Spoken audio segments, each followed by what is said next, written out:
I guess I'll start with some lows. So I think the clearest low for us, there's maybe 3 lows. So one is, we did a bunch of canvassing late last year, between like mid-August and mid-October. We collected like 850 postcards from the 46th ward, asking Alderman Kaplan, who's the alderman of that ward, to force the developer of this particular development to sign a CBA. We did like 4 or 5 delegations to his office with like 10 different people every time to sort of demonstrate, like, you know, we're bringing new people into the mix. This is an election year. Don't be dumb. There was like a lot of tension, but we never got anything. We never won anything, and that was a super big low. Well, this is the C3 space. So. One of my coworkers who's not here anymore actually met with a developer in Edgewater, so different ward, got the guy to agree in principle to a CBA, got him to commit to signing a CBA for like local hiring, $15 an hour jobs, and then I think some more affordable housing than what's required by law based on the availability of like CHA subsidies, which on the north side is like actually kind of a big deal because of racism. So we went and this coworker brought people to approve the zoning change in city council based on the commitment from the developer to sign a CBA. And then when the time came to that the thing was written and it was time to sign, he's like, I never said I was going to do that. And my coworker had the email where he was committing to sign a CBA.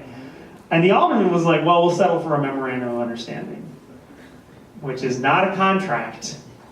The last low is, one of the things that Alex said, which I thought was really useful, is like, it's not a CBA if it doesn't have, if the community can't negotiate over the terms. And then based on what Amalia and Jawanza are saying, it's like, housing and jobs are 2 critical pieces of like, all the things that make up a community, which are like, where are the kids gonna play sports? What is the environmental impact of your factory?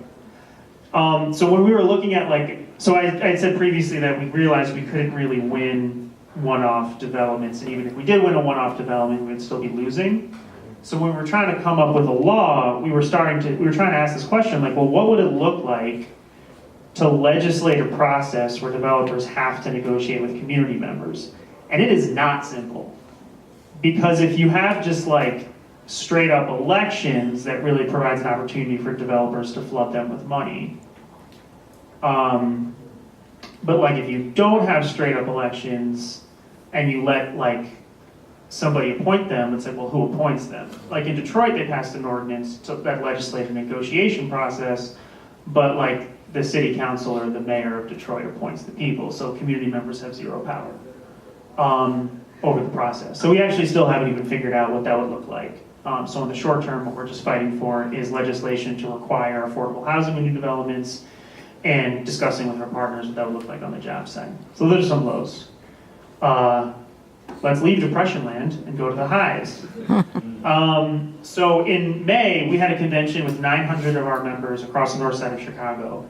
And all of the aldermen who attended, which included Alderman Tunney and Alderman Kaplan and Alderman Osterman, none of whom are members of the Progressive Caucus, all said like full-heartedly that they supported what we were demanding, which was 30%, which was like, I think 30% of all new developments being affordable housing, 75% of all the jobs being local hiring and paying a living wage.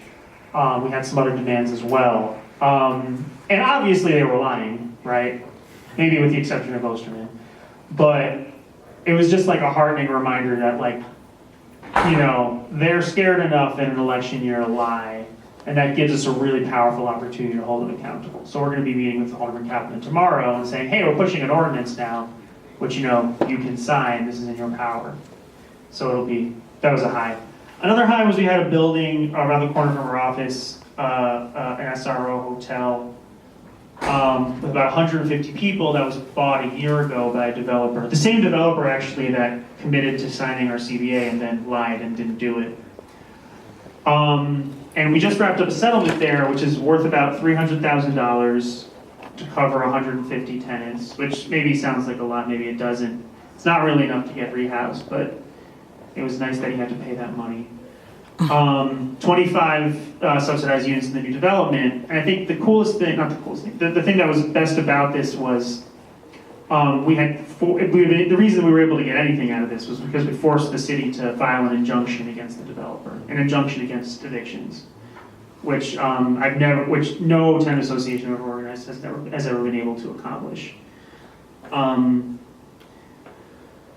So the reason that I wanted to say that as the last high was because it goes into lessons learned, which is like, our opponents are not geniuses.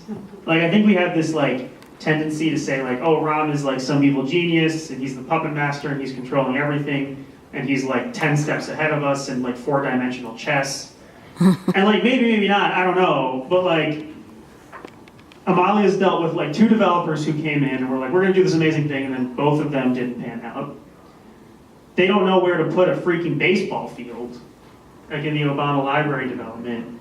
Like, the developer in this case was dumb. Like, he ignored emails from the city. They were like, what's your plan? He ignored them. Like, in the middle of the winter, he allowed all of the utilities in the building to turn off. So the tenants all called 311, and the city had like 50 complaint tickets, and so they were able to levy like tons of fines against this guy, which they didn't want to do. It was just that he was ignoring them, you know, that like brought them eventually to our side and forced them to the negotiating table. Like, the developers aren't geniuses, and if we start fighting back, we can win. So that's one lesson learned. Another lesson learned, as I said before, is like, we have to be systemic. We can't fight, like at least on the north side, but it sounds like this is now citywide. Like, if we try and fight these things one by one, even if we win one by one, we're still going to be losing. That's our lesson. There's like no substitute for classic organizing.